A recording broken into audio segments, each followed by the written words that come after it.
Assalamu alaikum wa rahmatullahi. Sunana Aliyu Salisu wanda kuka fi sani da Ali Zaki. Masu kallon mu da sauraron mu kamar yadda kuka sani dai kuna tare da shahararren gidan jaridan nan wato Zamfara Reporters TV. Masu kallon mu a yau ne za mu ci gaba da gabatar muku wannan shirin namu mai suna ga tasarai. Shirin ga tasarai shiri ne wanda yake ba al'umma dama domin su zo su tofa albarkacin bakin su. Shirin ga tasarai kuma shiri ne wanda yake gayyato muku 'yan siyasa wanda kuka sani da wanda ma ba ku sani ba domin su zo mu tattauna mu ji wani irin ci gaba suka kawo ma al'ummar su.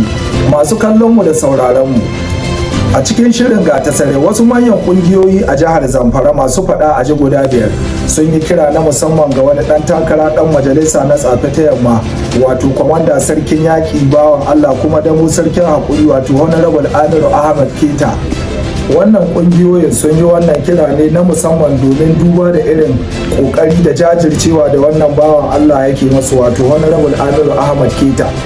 Suna ƙara kiran shi da ya taimaka ya ƙara tsayawa takarar dan majalisa na tsafe ta yamma a 2027. Wannan kungiyoyin da suka yi wannan kira ga wannan dan majalisa sun hada da Zamfara Legal Concert da kuma Zamfara a kare mutunci, sannan kuma da Zamfara Daily Online News, sannan kuma da Zamfara Online Reporters, sannan kuma da tsafe ko da yaushe a jadaga.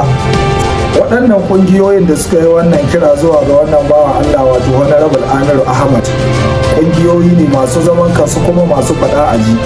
Masu kallon mu idan kuka lura su dai waɗannan kungiyoyin sun yi wannan kira ne na musamman duba da irin kokari da jajircewa da wannan bawan Allah yake masu a koda yaushe a tsafe ta yamma wato damo sarkin hakuri honorable Amiru Ahmad Keta da ya taimaka ya ƙara tsayawa wannan takara ta dan majalisa ta tsafe ta yamma a shekara ta 2027.